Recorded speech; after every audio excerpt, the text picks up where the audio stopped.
발로 뛰는 기자, 탐구하는 기자, 세상의 질문을 마구 던지는 기자, 기자가 본 오늘의 세상, 기자들의 수다. 라이브 기자실을 찾은 오늘의 기자는 KBS 김기아 기자입니다. 안녕하세요. 안녕하세요. 주말 잘 보내셨어요? 주말에 편히 쉬었습니다. 그랬어요? 아버지 생신이어가지고 네. 맛있는 거 먹고 밥도 사고. 밥 제가 샀죠. 당연히. 잘했네. 여기 비싸. 요즘에 밥 여기 비싸. 밥 사야지요. 엄청 비쌌습니다. 서안나님께서 미국입니다. 김기아 사랑해. 정신 차리십시오. 혹시 아는 분이신가요? 모르는 분입니다. 미국에 아는 분이 없어요. 네, 안나 씨 정신 차리십시오. 감사합니다. 네.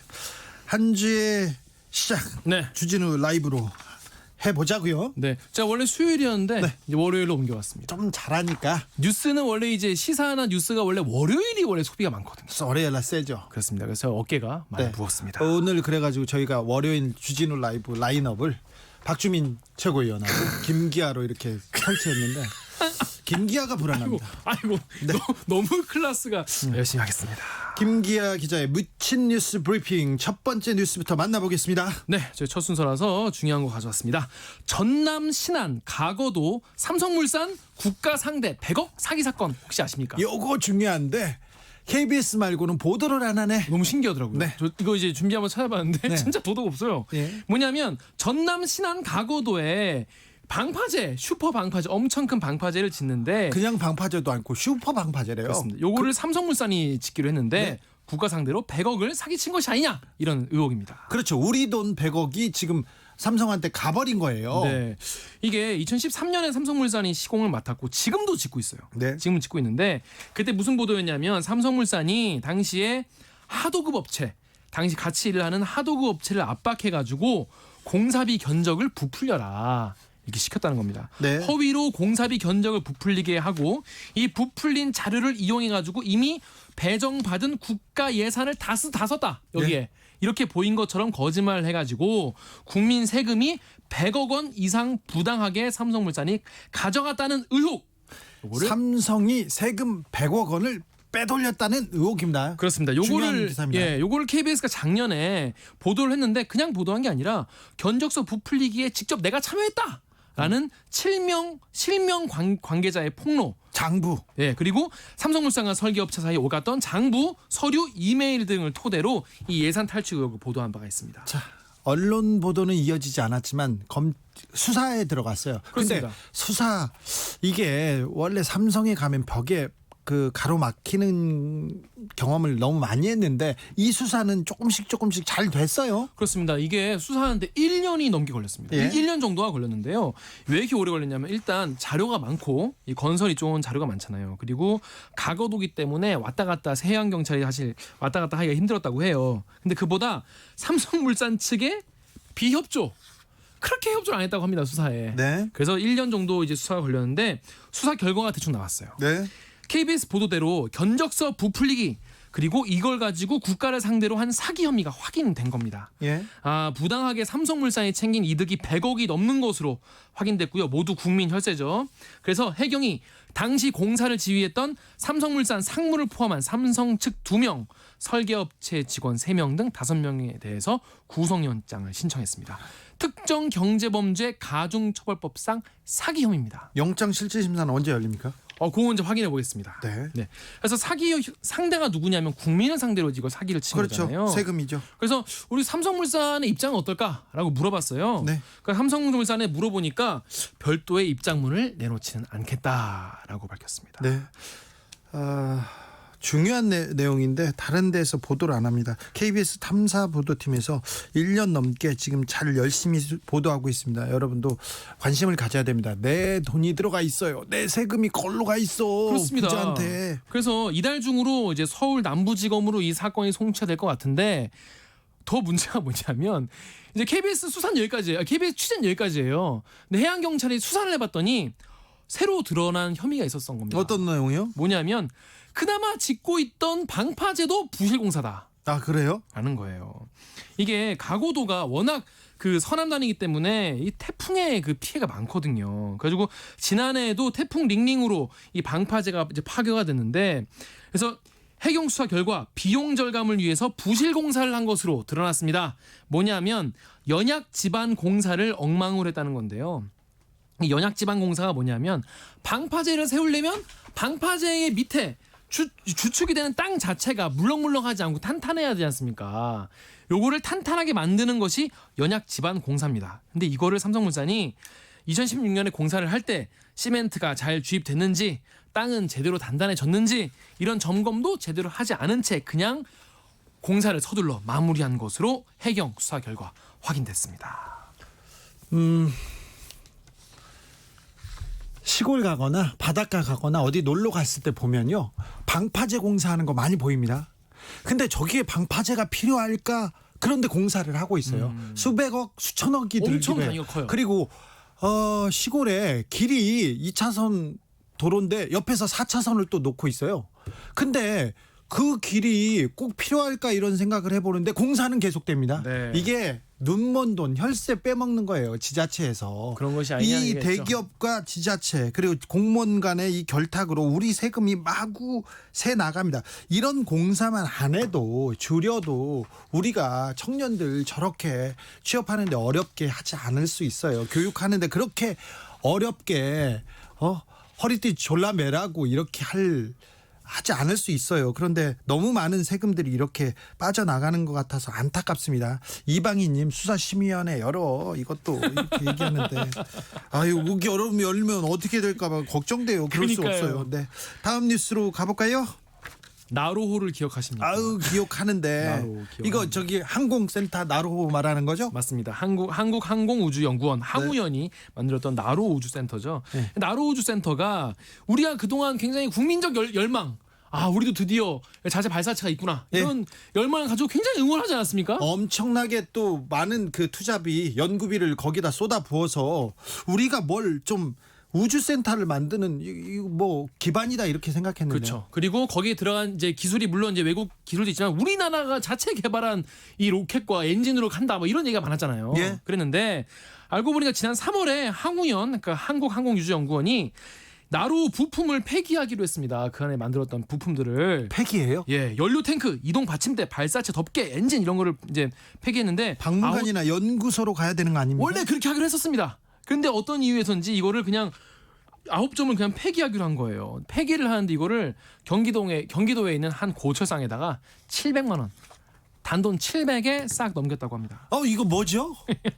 지금 어이가 없어가지고 왜 이렇게 이걸 700이 넘겼냐, 너무 황당하다. 예? 기자가 물어봤어요. 그랬더니 관계자가 자꾸 이 야외 뒤쪽 주차장이 두니까 주말에 주차 공간도 부족하고 둘 데가 없고 보기도 흉하고 녹슬고 그래서 원래는 전시하려고 보관했는데 이거를 원래 이제 한국 최초의 우주 발사체라는 역사적 가치 때문이었는데 가치가 있죠. 네, 근데 4년 만에 갑자기 폐기하기로 결정을 한 겁니다. 그래서 고물상에 팔았다고요? 그렇습니다. 근데 이 폐기하는 과정도 사실 되게 엉터리였던 게 뭐냐면요.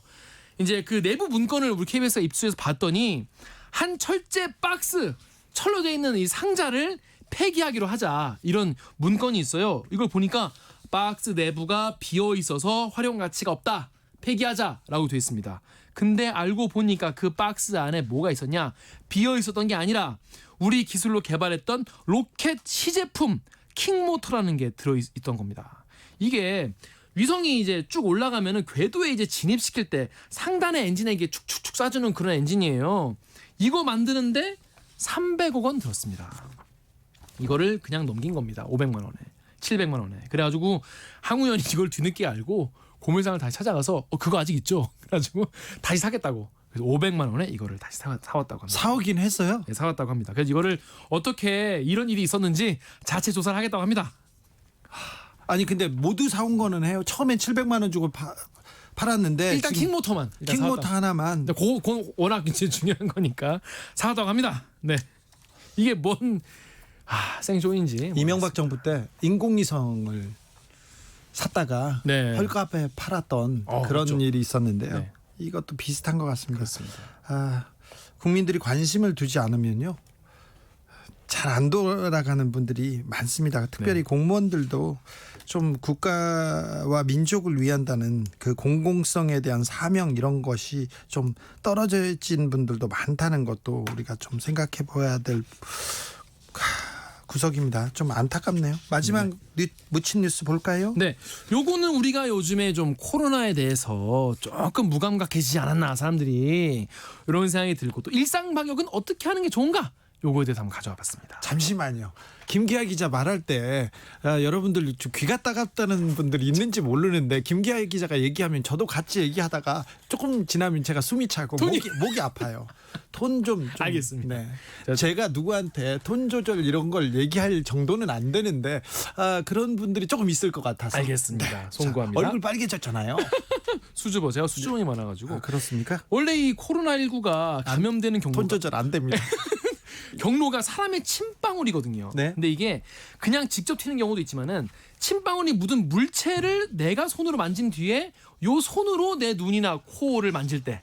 거의 모든 게 이 손에서 움직입니다. 근데 이게 코로나가 굉장히 오랫동안 살아있는다고 합니다. 네. 그래서 구리판 위에서는 그 구리가 제일 적으니까 4시간, 골판지에서는 24시간이나 살아있고 예. 천이나 나무에는 하루가 넘게 있고요.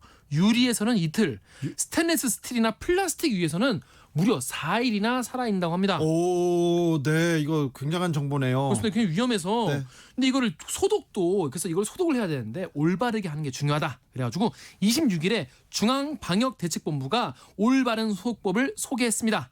요걸 제가 시간이 없으니까 짧게 쫙쫙쫙 정리를 해드리겠습니다. 자, 김기아 기자의 쫙쫙 정리 보실까요? 쫙쫙 정리해드리겠습니다. 보통 우리 뭐 분무기에 집에서 소독물을 담아가지고 밖에서 갔다 왔을 때 이걸 뿌리는 분들이 많아요. 아, 그래요? 그러니까 밖에 이걸 묻히고 왔을 테니까 예. 위험하지 않냐. 소독물을 묻어 이렇게 분무기에 넣어서 칙칙 이렇게 뿌리는 경우가 많은데 오히려 이거는 물체 표면에 부착되어 있을 수 있는 바이러스를 재분산시키는 역할을 그래요? 한다고 합니다. 그래서 공기 중에 오히려 확산돼서 오히려 감염에 더 노출될 수 있다. 하지 마라. 분무기 일단 하지 마세요. 하지 마세요. 네. 그리고 소독제 자체에 독성이 있기 때문에 네. 우리 몸에 더 안 좋다는 거예요. 네, 안 돼. 하지 마세요. 아예. 예. 더불어서 지자체나 이런 데서 도로나 길가에 소독제 칙 뿌리는 경우 있죠. 옛날에 선거 때 의원님 후보님들 그거 많이 했잖아요. 네, 그거 많이 했잖아요. 근데 이것도 소독 효과가 사실상 입증되지 않았고 오히려 환경 문제나 건강 문제가 생길 수 있기 때문에 오히려 자제를 해야 된다. 그러면 안전하게 하는 건 어떻게 해야 되냐? 첫째, 소독하기 전에 장갑을 끼시고요. 그리고 마스크를 쓰고 하셔야 됩니다. 네. 그래야 나한테 다시 안 들어와요. 예. 그리고 소독 전에 소독도 좋은데 일상적으로 청소를 해야 됩니다. 기본적으로. 청소. 기본적인 청소를 하고 예. 3번이 제일 중요합니다. 소독제를 적신 천으로 손이 닿는 표면을 닦고요. 닦은 다음에 깨끗한 물로 적신 천으로 한 번 더 닦으셔야 됩니다. 요게 가장 중요합니다. 그 다음에 환기를 하고 또 가정용 락스를 사용하는 분이 많아요. 예. 요거 하실 때 찬물 1리터에 락스 20ml로 희석을 해서 사용을 하셔야 됩니다. 네. 마지막으로 다시 정리하자면은 분무기 쓰지 마시고요. 소독제로 천으로 닦고 물로 한 번 더 닦는 거 이게 가장 중요합니다. 소독 중요한데 손 씻는 거가 제일 중요합니다. 모든 게 그건 기본이죠. 네, 모든 게 그 손에서 와요. 네. 비말로 얼굴에서 침방울이 튀거나 이거 바이러스가 직접 감염됐을 가능성은 별로 없습니다. 네. 혹시 그 사랑하는 사람이 걸렸을 때 이렇게 그럴 수는 있으나 네. 그거 말고는 거의 손을 통해서 바이러스가 오기 때문에 손 씻는 거 잊지 말으셔야 됩니다. 집에서 오자마자 집에 들어오자마자 무조건 손 씻어야 됩니다. 그리고 그 시간마다 이렇게 씻으세요. 손이 깨끗하지 않습니까? 그러면 마음도 깨끗해지고 좋습니다. 네. 나무님 귀가 아프긴 해요. 우리 김 기자님. 그런데 스카이클라우드님 힘 좋고 좋은데 그냥 놔두세요. 이거 삼촌 먼저 왔다. 예. 청취자들끼리 싸우시는 거 아닌가? 네. 죄송합니다. 여기까지 할까요? 지금까지 기자들의 수다 KBS 김기아 기자 함께했습니다. 감사합니다. 고맙습니다. 라디오 정보센터 다녀올까요? 조진주 씨. 국회가 미래통합당 의원들이 불참한 가운데 본회의를 열어 공석이던 11개 상임위원장을 모두 민주당 소속 의원들로 선출했습니다. 앞서 뽑은 6개 상임위원장에 더해 의장과 교섭단체 대표 간 협의가 필요한 정보위원장을 제외하고 35년 만에 여당이 전 상임위원회 위원장을 차지하게 됐습니다. 국회가 상임위원장 선출에 이어 16개 상임위원회를 일제히 열고 3차 추가 경정 예산안 심사를 시작했습니다. 미래통합당은 상임위원회 회의에 참석하지 않고 있습니다. 미래통합당 김종인 비상대책위원장은 민주당이 18개 상임위원장을 모두 맡기로 한 데 대해 앞으로 남은 1년 뒤에 정권을 우리 스스로 창출할 수 있다는 신념에 불탄다면 오히려 좋은 계기가 될 것이라고 밝혔습니다. 청와대가 주요 7개국 정상회의를 확대해 한국을 참여하게 하는 미국의 구상에 아베 신조 일본 총리가 반대했다는 소식이 전해지자 이를 모렴치라며 강하게 비판했습니다. 코로나19 확진자가 어제 전국 11곳에서 발생하는 등 산발적인 감염이 이어지고 있습니다. 신규 확진자가 42명 늘어 누적 확진자가 12,757명으로 집계됐고 신규 확진자 중 지역 발생은 30명, 해외 유입 사례가 12명입니다. 종교시설과 물류센터에서 발생한 집단 감염의 여파가 이어지고 있습니다. 정부는 무증상 상태에서 전파될 수 있는 만큼 감염자가 없는 지역사회에서도 방역수칙을 준수해달라고 강조했습니다. 지금까지 라디오 정보센터 뉴스였습니다.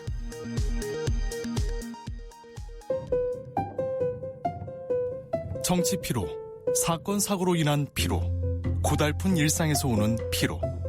오늘 시사하셨습니까? 경험해보세요. 들은 날과 안 들은 날의 차이. 여러분의 피로를 날려줄 저녁 한 끼 시사. 추진우 라이브.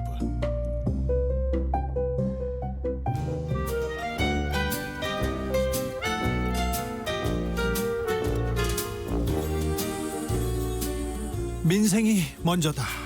다 함께 잘 먹고 잘 사는 법 찾아보겠습니다. 민생과 통하였느냐? 생생민생 통.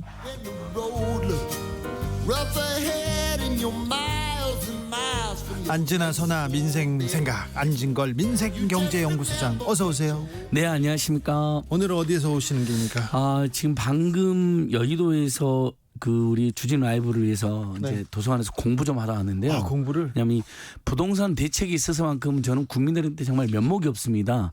제가 어떻게 민생 천재입니까? 부동산가 폭등하고 서민들 피눈 흘리는데 저는 부동산에서는 민생 둔재, 네. 저도 민생 범죄자 심지어 이렇게 자각하고 있습니다. 아니 공무원들이 이렇게 뭐 자성해야지 반성해야지 왜 이 그 민생경제연구소장이 지금 하고 그래도 있어요. 국민들의 주거권 보장과 서민주거안정위에서 활동해온 지 30년째 아직도 국민들 절반 가까이가 집이 없는데 이렇게 네. 집값이 뛰고 전월세가 뛴다는 걸 못 막는다는 건 너무 슬픈 일이고요. 진짜 안타까운 일이에요. 그렇게 막 굉장히 마음 무겁게 오고 있는데 네. 너무 기쁜 일 하나 있었습니다. 영등포 우리 KBS 주변에 주차를 관리하시는 영등포 시설관리공단의 이정숙 선생님이라는 분이 있는데요. 네. 주진우 라이브 라디오를 딱 듣고 계시더라고요. 네. 그러면서 출연하러 가시죠 그러는 거예요. 아 그래요? 대단하더라고요. 이분 많이 하시는구나. 네, 라디오를 듣고 있다가 출연자들을 보면서 인사도 하는데 정말 우리를 위해서 주차를 열심히 해주신 분이 라디오 열심히 듣고 있는 모습 보면서 저런 노동자 서민들에서 우리가 더 발로 뛰어야겠다고 다짐을 하고 왔습니다. 예. 저기 본격적인 부동산 예. 대책에 대해서 얘기하기 전에 예. 우리 저기 안진걸 소장이 기부천사로 지금 거듭나고 있어요. 돈을 마구 내고 있습니다. 정의연에 냈고 민원연에 냈습니다. 예, 너무 쑥스러운데 짧게만 말씀드리면요. 정의경연대 논란에 대해서는 아마 청취자들의 생각도 많이 다르시잖아요. 네. 하지만 분명한 것은 가짜 뉴스까지 동원해서 그들이 30년 동안 헌신했던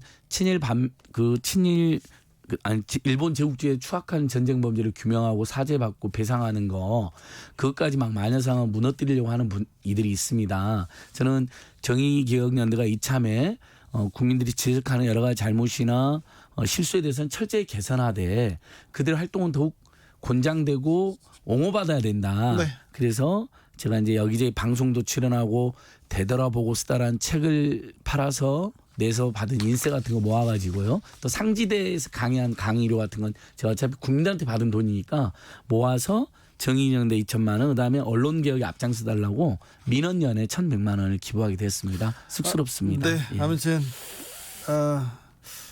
안진걸 소장의 기부 소식을 보고 제가 부끄럽기도 하고요. 여러 아닙니다. 다양한 분야에서 기부 문화가 확산되기를 좀 기대해 봅니다. 예, 맞습니다. 문재인 대통령이 지난 17일 날 21번째 부동산 대책을 발표했습니다. 발표하자마자 예. 부동산이 또 뛰네. 정말 제가 그래서 정말 부동산이 있어서만큼 저는 민생 둔재다. 너무 정말 면목이 없다라고 생각하는데요. 어쨌든 그 정부가 21번 대책을 발표했는데요.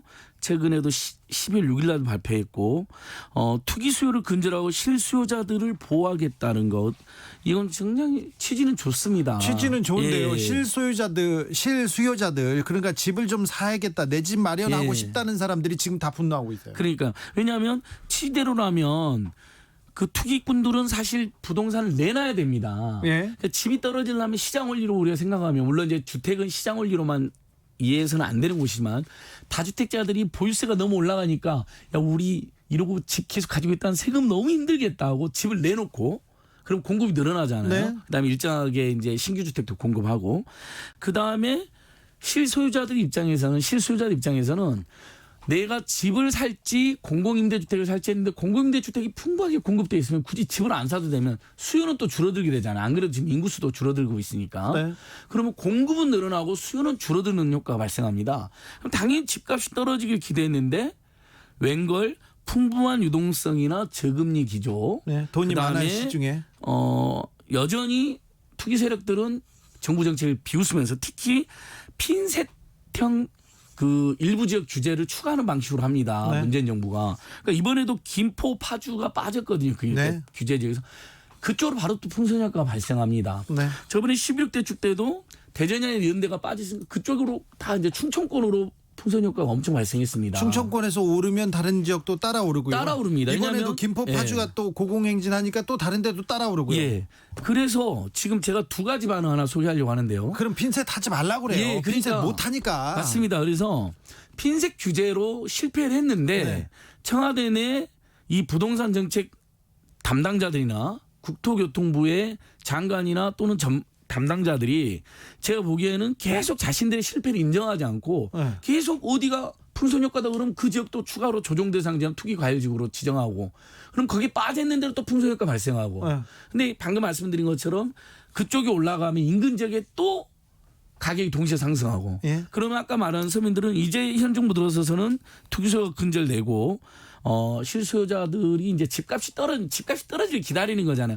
아까 제가 말씀드린 것처럼 공공임대주택이 대폭 늘어난다 해도 우리 국민들은 집은 노망이고 최소한의 정말 열망이 있어가지고 집 한 칸은 그러니까 있어야 된다. 이런 공공임대주택 생각이죠. 좋은데 요즘은 이제 많은 분들이 생각은 바뀌었어요. 공공임대주택 쪽으로 많이 가요. 사회주택 쪽으로. 그러나 그래도 집을 살려고 하는 그 예를 들면 결혼 한 10년차 전후된 부부들이 있거든요. 재산을 모아놓은 이분들 입장에서 너무 속상한 거죠. 그렇죠.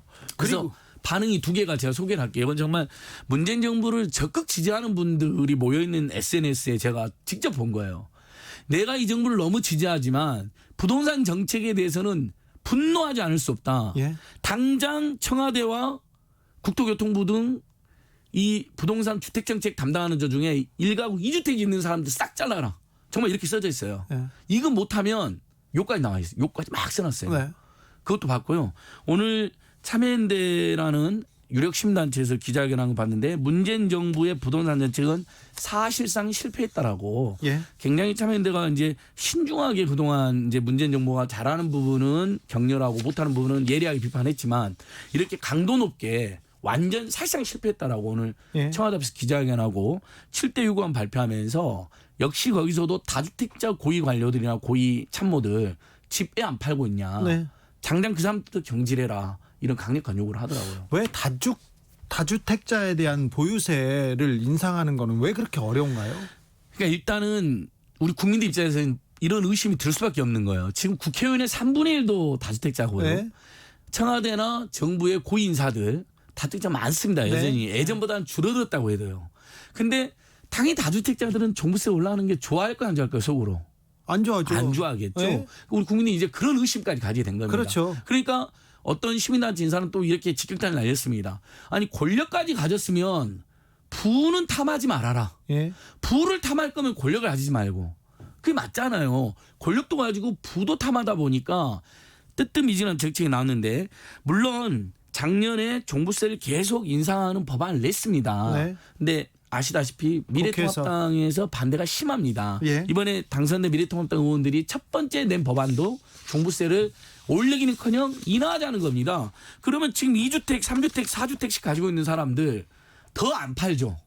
이 사람들은 세금 부담이 없으면 집을 더 사려고 하죠. 왜? 세금 부담 없으니까 집을 더 사가지고 집값 올려가지고 그걸 갭 투자든 대출 투자든 이렇게 해가지고 더 투기꾼 되고 그렇게 해서 시세 차익 누리려고 하죠. 여기에 대해서는 방법이 없습니다. 보유세를 지금 우리가 OECD 베이스도 엄청 보유세가 낮거든요. 네. OECD 평균 수준 또는 그 이상으로 올려가지고 내가 집 가지고 있으면 정말 죽겠구나 하는 소리가 나와가지고 집을 막 내놓게 만들어야 됩니다. 근데 그런 생각이 이 정부의 의지가 없는 것 같아요.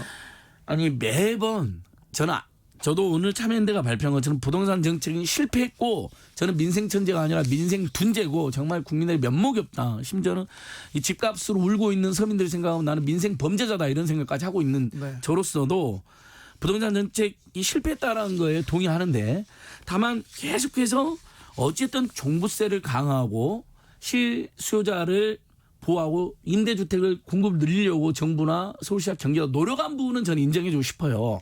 그래서 성과도 하나 있었습니다. 6월 28일 날 부동산 114 발표에 하면요. 올 상반기 아파트 매매가가 세상이 코로나19 국면에 저물가 국면에도 사실 문가 인상률 제로인데 2.85%나 올랐어요. 매우 속상하죠. 그래요. 근데 작년 하반기에 3.88%에 비하면 상당히 둔화가 됐습니다. 아니 근데 이 시국에도 이만큼 올랐으면 그러니까요. 이거는 그러니까 좀 다만 둔화 효과가 그러니까 자 우리 모두가 지금 문재인 정부의 부동산 정책이 실패했거나 제대로 안 되고 있다는 지적을 하긴 하더라도 통계상 어쨌든 올 상반기가 작년보다는 둔화됐다는 부분 그리고 종부세 인상과 분양가 상한제 대출 규제 투기적 그러니까 갭투자를 막아서 투기적 대출 그다음에 최근 어제 이번에 발표된 대충에는 법인들이 이제 막 투기에 나서는 겁니다. 법인들이 투기에 재벌 나선 거는 대기업뿐만 아니라 오래됐어요. 오래됐잖아요. 네. 이제서야 나온 겁니다. 이건 네. 시민단체에서 진직부터 얘기했잖아요. 이야기했거든. 법인의 종부세나 양도소득세를 대폭 강화해라고. 근데 이번에 포함이 됐습니다. 그래서 지금 제가 계속 공부하다 보면 이번 대책도 어쨌든 강력한 대책이기 때문에 일부 집값을 주춤한 효과는 있을 거다. 하자면 김포나 파주 같은 비규제 지역을 내버려 뒀느냐. 그러니까 풍선 효과가 반드시 나타날 거다. 아니 그래서 김선호 국토부 차관이 파주 김포 집값 불안하면 4달 규제 지역 지정한다 얘기한 것 자체가 자기네들이 실패했다는 걸 지금 그러니까 왜 자인하는 이렇게 거예요. 하는지 모르겠어요. 정말 답답합니다. 1402님이 네. 핀셋 정책이 아니라 술래잡기 정책이죠. 투기꾼들이 열심히 가면 뒤따라 다니지 않습니까?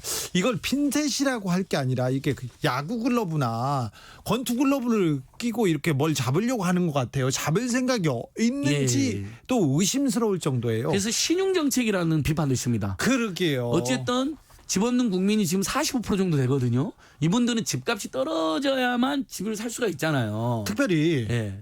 지금 전세를 살고 있는 사람들이 전세값이 계속 오르고 있어서 예. 이 불안이 가중되고 있다는 거 얘기. 맞습니다. 그러니까 도저히 이해가 안 되거든요. 인구수가 줄어들고 있어요. 결혼하는 사람 숫자도 줄어들고 있으니까 수요가 줄어들고 있는데도 오히려 집값이 뛰고 전월세가 뛴다. 예. 환장을 노르신 거죠. 네. 타면 전 일종의 이러면 시골 정도 지역은 빼놓고요. 수도권 전 지역, 준수도권 전 지역, 대도시 전 지역 이런 데를 모두 투기과열 지역이나 조정 대상 지역으로 해가지고 그런 다 규제를 핀셋 규제가 아니니까 풍선효과 자체가 안 일어나게 만들고 그 다음에 국회를 어떤 이제 민주당과 정의당 하면 190석이 되잖아요. 네. 범진보 세력들이 이분들이 어쨌든 종부세를 대폭 강화된다는 동의를 하고 있거든요. 물론 1가구 1주택에 한해서는 장기 보유한 경우는 또 좀 소득이 없는 풀어주고, 경우는 네. 풀어주자는 의견도 있어요. 저는 네. 그런 부분은 일부 일리 있다고 봅니다. 예, 왜냐하면 예. 장기 보유하고 있고 자기가 그냥 사는 집이에요. 예. 장기 보유하고 있고 장기 보유도 하고 장기 거주도 하고. 예. 근데 실제 소득도 없어 부부가. 예. 이런 집은 종부세 많이 나오면 좀 문제가 있는 거 맞아요. 저는 그런 부분은 유연하게 토론하되 대신에 2주택, 3주택, 4주택 이런 데는 무섭게 때려버려야 됩니다. 아니 그러니까요. 그러면 집값 건물 분명히 내놓습니다. 아니 그런데 모든 국민이 다가구 주택 보유자들한테 좀 보유세를 올려서 그래서 그 사람들이 집을 내놓게 해야 된다 이런 간단한 거를 왜 정부에서 안 하는 거죠?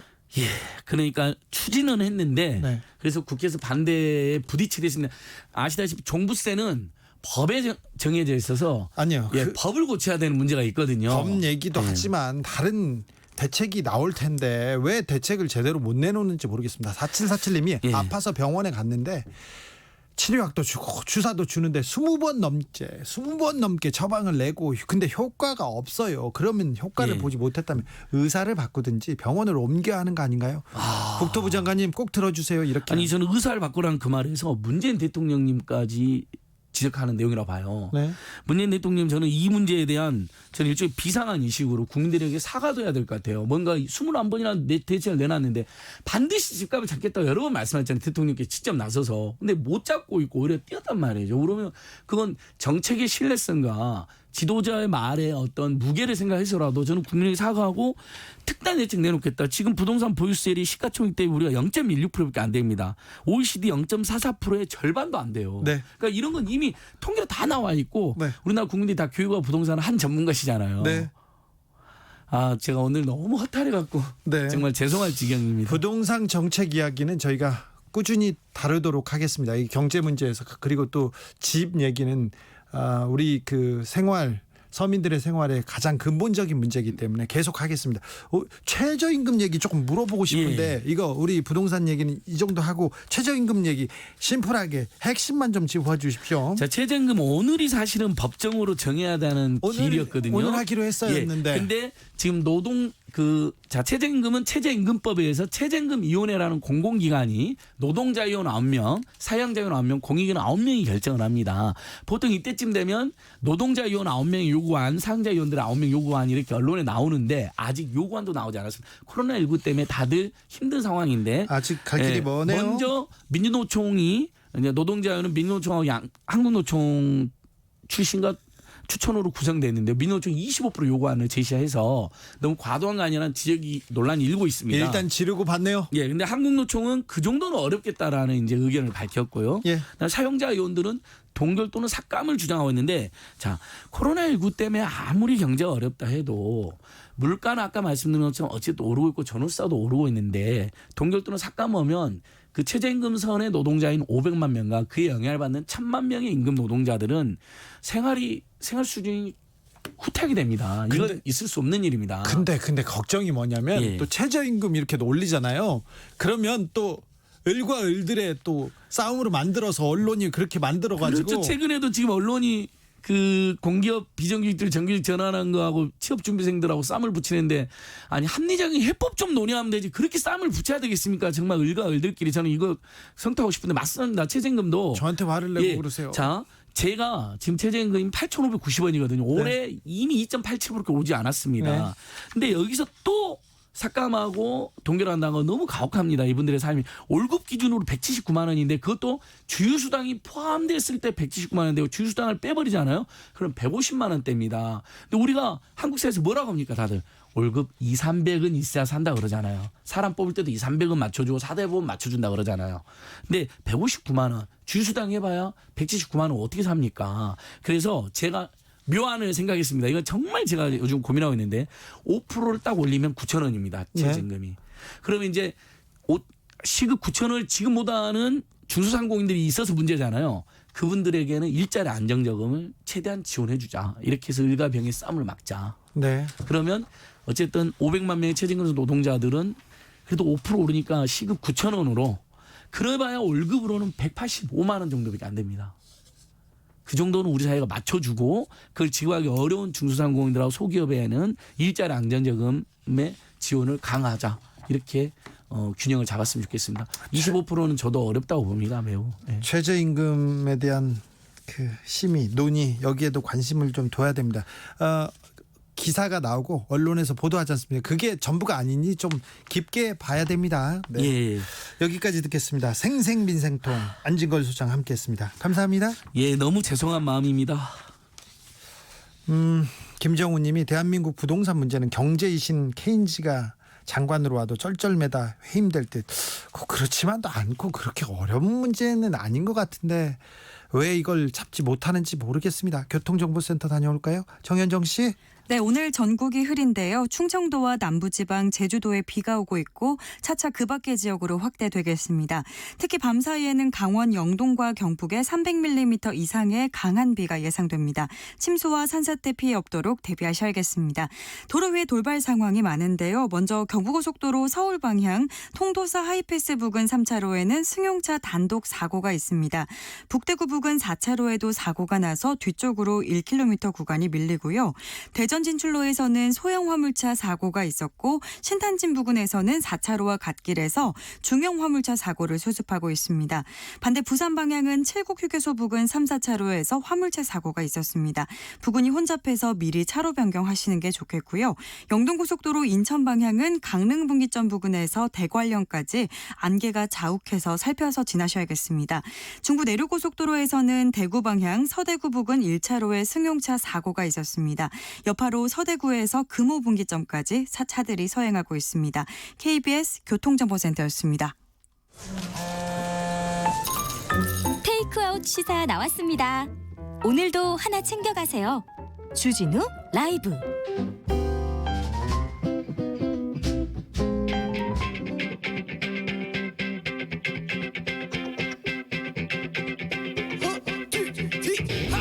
국회 할 말 있습니까?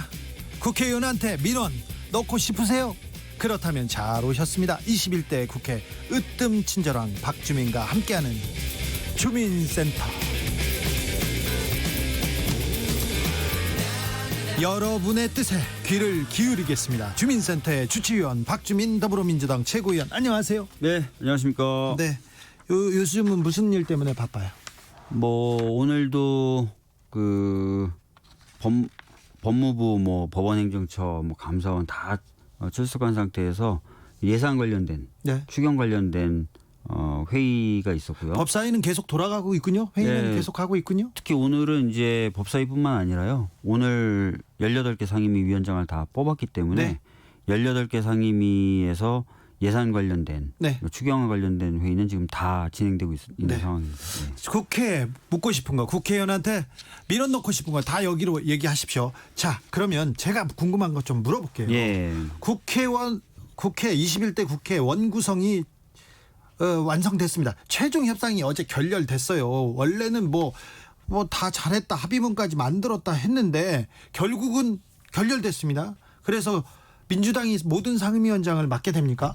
네, 오늘 본회의가 열렸고 본회의에서 18개, 그러니까 지난번에 6개 했으니까요. 네. 나머지 이제 상임위원장에 대한 투표를 다 마쳤습니다. 정보위만 빼고요. 정보위만 빼고요. 정보위는 왜요? 정보위는 그 부의장하고 의장이 상의해가지고 네. 그 위원장을 정하도록 돼 있는데요. 원래. 예, 미래통합당 부의장이 지금 없습니다. 네, 정진석 의원이 지금 아직 안 하겠다고 했죠. 네, 그래서 그 절차를 밟지 못했기 때문에 정보위원회만 구성이 안 됐고 나머지 상임위원회 위원장은 오늘 다 투표를 통해서 선출했습니다. 예. 간밤에 협의안까지 다 만들어졌다면서요. 네. 근데 왜 결렬됐어요? 간밤에 말씀하신 대로 이제 그 합의안이 만들어졌고요. 네. 근데 사실 거기서 이제 바로 이제 서명하면 되는 건데. 서명하면 되는데. 네, 제가 듣기로는 조영원 원내대표가 오늘 그 지도부에 예. 그래도 의견을 물어보겠다. 그렇죠. 들고 가서 물어보겠다 예. 했는데. 근데 아침에 이제 지도부에서 의견 수렴한 결과 그 합의안 못 받는 걸로. 아, 그래요? 예. 김종인 비대위원장이 힘이 세구나. 정확한 건 모르겠는데 지금까지 저희들이 거의 한 5번 정도 네. 뭐 합의안 또는 가합의안을 만들었다가 조영원 원내대표가 들고 가면 안 됐거든요. 아. 근데 그 과정을 보면 뭐 오늘처럼 이렇게 지도부가 결정한 건 아니고 의총을 통해서 부결되고 뭐 이런 경우들도 있었습니다. 그렇죠. 예. 근데 하여튼 오늘도 마찬가지로 가합의안, 합의안 만들었는데 부결됐고. 지도부에서 그냥 잘라버렸어요. 예. 근데 오늘은 특히 이제 지도부에서 안 된 걸 놓고 이거는 이제 뭐 의총을 통한 건 아니잖아요. 예. 그러니까 이제 아마 김종인 비대위원장의 의지가 아니었을까 이렇게 네. 추측을 하고 있습니다. 예. 미래통합당이 상임위원들 있지 않습니까? 그거 네. 배정을 거부했어요. 그러면 네. 상임위가 꾸려지는데 상임위원은 그 미래통합당 상임위원들은 어떻게 배정됩니까? 그거는 의장이 강제 배정할 수 있습니다. 아, 그래요? 예.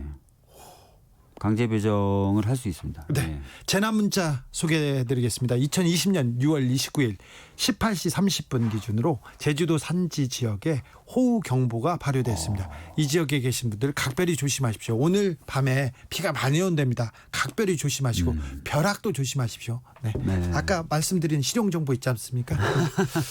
그런 거 했어요. 아까 네. 방송에서. 그러면 이제 어떻게 되는 거예요, 국회는? 그러니까 아까 말씀드렸던 대로 저희가 본회의에서 그 정보위를 뺀 나머지 상임위원회 위원장을 다 선출했고, 네.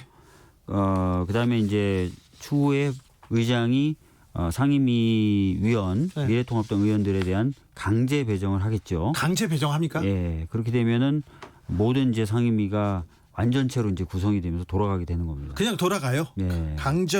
그러면 강제 배정하면 그 의원들하고 그 의원들의 특징, 성격, 장점하고 이 상임위가 안 맞을 수도 있는데 네. 이거 어쩔 수 없는 일인가요? 근데 사실 강제 배정하기 전에 네. 아마 상임위원들 명단은 제출하지 않을까 싶어요. 그래요? 예, 미래통합당에서. 왜냐하면은 전에도 이제 뭐 주호영 원내대표나 또는 김종인 비대위원장이 뭐라고 얘기했냐면 뭐 위원장을 다 가져가라. 네. 그러면 우리가 상임위에 들어가서 상임위에서 열심히 적극적으로 다투겠다, 예. 싸우겠다 이렇게 얘기했기 때문에 네. 강제 배정보다는 아마 명단 제출해서 상임위 구성까지는 되지 않을까 이렇게 생각됩니다. 그렇죠. 일은 해야죠. 네. 앞으로 그럼 미래통합당의 행보 어떻게 예측하세요? 뭐 지금 얘기 나오는 거로는 그 상임위에 다 들어가서 상임위 내부에서 뭐 법안 심사를 할 때는 축조 심사를 꼼꼼하게 한다든지 네. 예산 관련된 심사를 할 때도 예산 관련된 내용을 꼼꼼하게 본다든지 하는 식으로 상임위에서 좀 이렇게 다툴 것 같고요. 그렇게 다퉈야 되는데 만약 네. 의원들이 나는 안 가, 싫어, 출석 거부하면 어떻게 해요? 그렇게 하겠다라고 지금까지 얘기한 바는 없어요. 네. 장애투쟁을 뭐 한다든지 이런 얘기는 없고 아까 말씀드렸던 대로 그 상임위에서 그 활동을 하면서 싸우겠다고 했기 때문에 네. 아마 보이콧은 더 없지 않을까 싶은데요. 네. 그렇죠. 미래통합당 김종인 비대위원장이 이런 말씀을 하셨어요. 우리가 지금은 상당히 괴로움을 느끼는 순간이 될지 모르지만 장차 우리가 달성하고자 하는 목표를 위해서 오히려 하나의 큰 약이 될 수 있다. 이렇게 민주당 다 가져가서 잘해봐라 이렇게 얘기하는데 이 부분은 어떻게 평가하나요? 당에서는? 그러니까 미래통합당에서는 아마 욕심쟁이 민주당, 네. 뭐 독재하는 민주당 네. 이런 프레임을 만들고 싶어하는 것 같아요. 네. 근데 앞서서 말씀드렸지만 저희들이 한 5차례 합의안 또는 가합의안을 만들었고 그때마다 사실상 저희들이 많은 양보를 해왔거든요. 네. 근데 그걸 계속 못 받아들이겠다, 거부하겠다, 최종적으로 비토를 했던 것은 미래통합당입니다. 네. 어제 만들어진 가합의안도 제가 내용을 상세히 여기서 설명드리긴 좀 어렵지만 그동안 미래통합당에서 주장했던 내용들을 상당히 또 수용한 그래요? 가합의안이었어요. 네. 뭐 국정조사라든지 이런 것까지 수용한. 근데 그것조차도 지금 못 받겠다고 한 거라서 아예 그러면 판을 깨려고 처음부터 이렇게 생각을 하고 있었던 건 아닌가 이런 생각도 해봅니다. 뭐 그래서 저희들 입장에서는 저희들이 독재하거나 이런 건 아닌 거고 네. 오히려 계속 거부했던 것은 미래통합당이다. 그리고 네. 미래통합당이 이렇게 거부했던 배경에는 뭐 여러 가지 이유가 있을 수 있습니다. 이건 뭐 다 추측이라서 말씀드리기 조심스럽긴 한데 아까 말씀드렸던 대로 뭐 민주당이 독재한다, 민주당이 독식한다 이런 프레임을 만들고 싶은 마음도 하나 있을 것 같고 또 하나는 저희들이 그냥 추측하는 겁니다. 뭔가 이제 정상적으로 그 원이 구성돼서 운영되면은 아무래도 중심이 원내로 가지 않습니까? 예. 그러면 원내에 있지 않은 비대위원장, 원내에 있지 않은 당대표 애매해질 수도 있다. 예. 오히려 정치적인 영역을 확보하려면은 원 구성이나 원 내에서의 활동이 좀 미진하고 어려운 상황에서 당 차원의 활동이 진행되는 게 더 좋잖아요. 그런데 장외 활동으로 계속 자기 정치적 영향력만 이렇게 그 넓히려고 했다가 실패를 본 황교안 전 대표 경우가 있기 때문에 이렇게 원구성 안 하고 당 바깥에만 있는 게 도움이 안 될 텐데요. 특별히 그러니까, 지금 국민들은 일하는 국회 네. 준엄하게 준엄하게 명령하고 있지 않습니까? 그래서 이제 그 방식을 그렇다고 해서 저 황교안 대표처럼 장애투쟁으로 가는 건 아니고 네. 독식돼 있는 더불어민주당이 독식한 국회 상황에서 나름대로 내용을 갖고 싸우겠다. 근데 내용을 마련하는 데는 여러 특위들을 지금 김종인 비대위 체제에서 만들었잖아요. 네. 뭐 교육 관련된 특위도 만들고 저출생 관련된 특위도 만들고 미래통합당 내에서요. 그런 거 중심으로 좀 가져가고 싶은 것 같아요. 원내 활동이 아니라 당 특위 형식으로. 저희가 어차피 저 추측입니다. 네. 근데 여당과 야당이 계속 협치하고 네. 협의해야 되는데 네. 민주당한테도 좀 부담이 될 것 같아요. 조금 더 이들을 설득하려는 그 야당을 설득하려는 노력이 더 있었어야 되는 거 아닌가 그런 생각도 해봅니다. 근데 아까도 말씀드렸듯이 저희가 수차례 합의안을 만들었었고 그때마다 저희들이 미래통합당이 요구했던 걸 받아들이는 형식으로 합의안을 만든 거거든요. 근데 계속 거절을 한 상태고 추경이라든지 이런 것들은 정말 시기가 중요한 겁니다. 네. 더 이상 이 추경에 대한 심사를 미룬다든지 또 앞으로 다가올 여러 가지 어떤 상황을 대비하기 위한 법안을 심의한다든지 이런 걸 더 늦출 수는 없어요. 예. 그래서 저희들이 어떻게 보면 굉장히 가슴 아프지만 결단을 내린 거죠. 네. 예.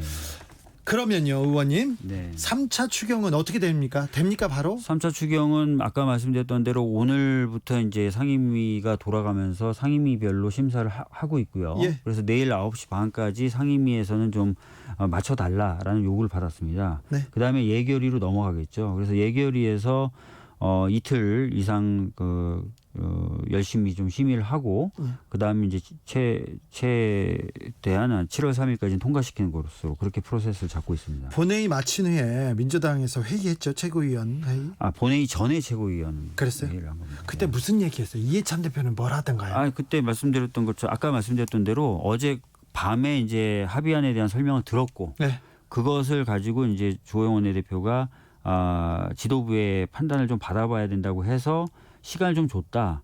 10시 정도에 아마 다시 모여서 얘기를 하게 될 것 같다라고 보고를 받았고 그래서 과연 받아들일 것인가 받아들여야 되는데 뭐 이런 얘기 좀 했는데 10시 좀 넘어서 이제 원내대표가 이제 주호영 원내대표와의 만남을 끝내고 다시 돌아와서 최종적으로 저쪽에 안 받기로 했다라는 얘기를 들은 거죠.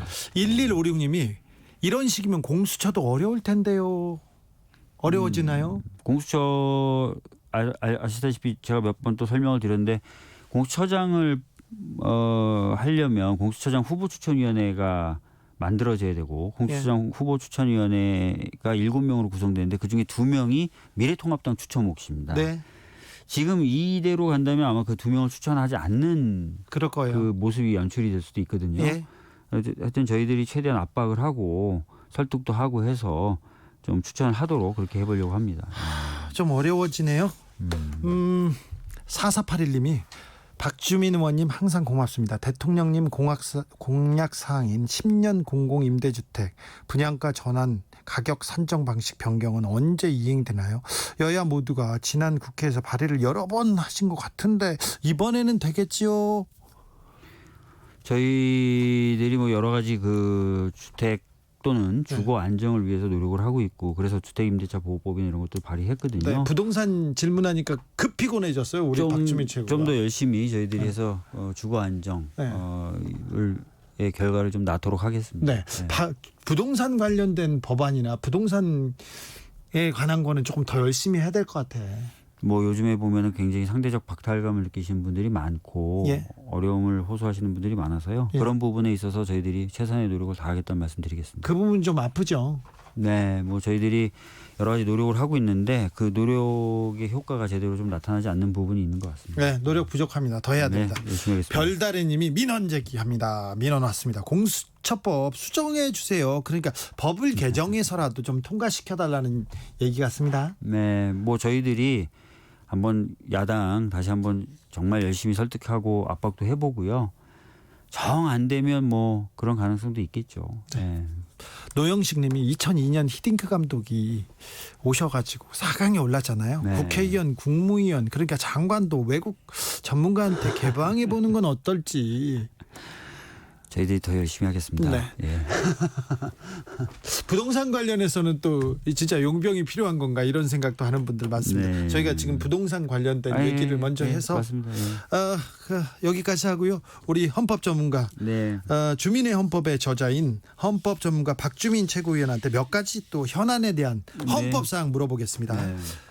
민주당이 생각보다 조용한데요. 이번에 그 이재용 부회장에 대한 검찰 수사심의위원회 결과 그거 어떻게 보고 있어요? 저희가 오늘 최고위에서 발언도 했고요. 뭐 어제 박용진 의원도 개인적으로 뭐 SNS에 올리기도 하고. 박주민은 뭐라고 했습니까? 저요? 네.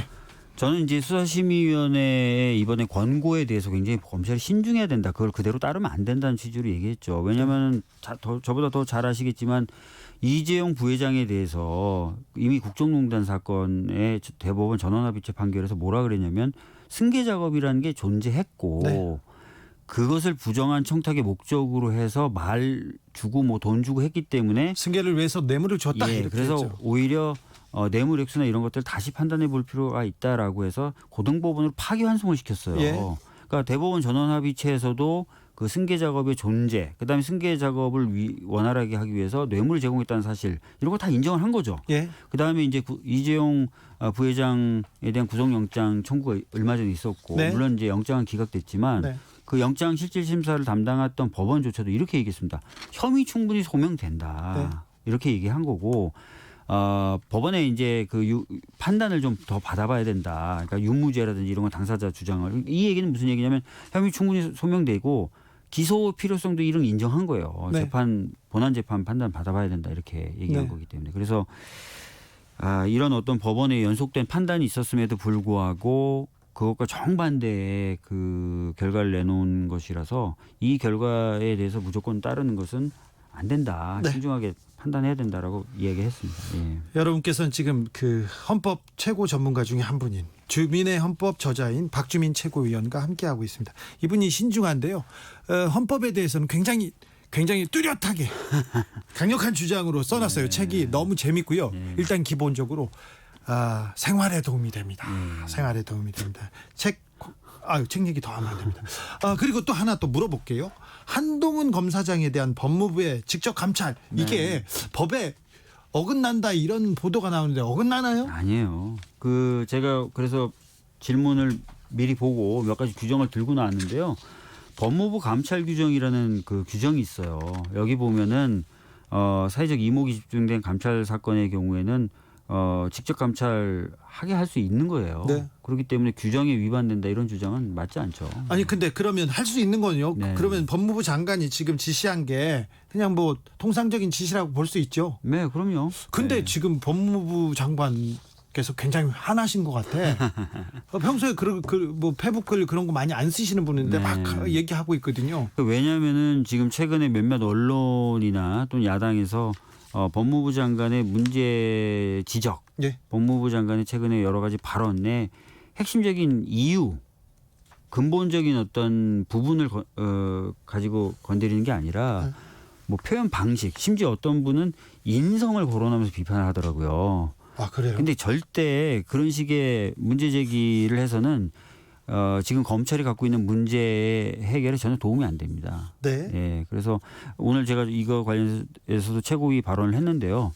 제 짝꿍이 저한테 요즘에 잔소리 되게 많이 해요. 네. 뭐 예를 들어서 바깥에서 들어왔는데 왜 손을 안 닦냐. 근데 네. 제가 말할 때만 알았어 앞으로 잘 닦을게 하고 자꾸 안 하니까 짜증을 냈단 말이에요. 손 좀 닦으란 말이야 이렇게. 네. 그런데 제가 그런 거에 대해서 아니 왜 너 자꾸 이렇게 짜증내냐. 네 성격 좀 이상하다라고 얘기한다든지. 그럼 혼나지. 예, 너 꼭 말로 그냥 하면 되지 왜 짜증내냐 이렇게 얘기한다고 해서 문제가 해결되는 게 아니잖아요. 네. 제가 손을 닦는 게 문제 해결인데 자꾸 이제 그런 식으로 본질을 흐리는 그 비판이 있다 보니까 실제로 네. 박주민 최고위원은 그 짝꿍한테 그러니까 사모님한테 찍소리 못합니다. 예, 근데 잔소리 제가 귀찮기도 하고 그래서 잘 안 듣는 경우도 있어요. 안 듣는 경우도 예, 있어요. 예, 근데 예. 말 잘 듣습니다. 아주 잘 듣습니다. 예. 그것도 물어볼게요. 채널A 검언 유착 내용을 가지고 전문 수사 자문단도 소집하고 검찰 심의위원회도 가고 이것도 네. 뭐예요 이게? 일단은 전문 수사 자문단 소집에 대해서는 저는 상당히 좀 의아합니다. 이 부분도 제가 최고위에서 발언을 했었는데요. 맨 처음 이유는 피의자는 전문 수사 자문단 소집 요구할 권한이 없습니다. 그러게요. 예. 그런데 이제 소집을 한 거고 소집하는 과정에서도 뭐 대검에 설치되어 있는 부장회의에서 결정됐고 그것에 따른 것이다라고 처음 보도됐는데 나중에 확인해 봤더니 그 부장회의에서는 결론을 내린 바가 없다는 거예요. 네. 그러니까 그것도 이상한 거죠. 그래서 그리고- 이제 여러 가지 좀 문제가 있다 이렇게 보는 거고요. 근데 검찰심의위원회 또 수사심의위원회 또 이것도 가요? 그거는 이제 아시다시피 제보자가 수사심의위원회 소집을 요구한 건데 수사심의위원회는 수사자문단과는 달리 피의자 수사받는 사람이 소집을 요구할 권한이 있습니다. 네. 그렇게 소집돼서 다퉈보겠다는 건데 저쪽이 수사자문단을 요구하고 약간 아까 말씀드렸던 대로 규정에 위배된 것처럼 보이는 소집 결정이 있으니까 이쪽도 가만히 있을 수가 없잖아요. 네. 전반적으로 지금 현재 검찰의 수사가 또는 검찰 수사라기보다는 검찰의 이 그 지휘 라인에 대해서 못 믿는 거예요 지금. 그러게요. 예. 좀 안타깝습니다. 네. 여기까지 할까요? 지금까지 국민만 생각하는 정치자만 생각하는 주진우 라이브의 주민센터 박주민 더불어민주당 최고위원과 함께했습니다. 감사합니다. 네, 감사합니다. 네. 주진우 라이브 마칠 시간입니다. 선물 받으신 분들은 홈페이지에서 확인하시고요. 저는 브로스웨이 윈윈 들으면서 주진우 라이브 마무리하겠습니다. 비오는 퇴근길 운전 정말 조심하셔야 됩니다. 오늘 조심하세요. 저는 내일 오후 5시 5분에 돌아옵니다. 지금까지 주진우였습니다.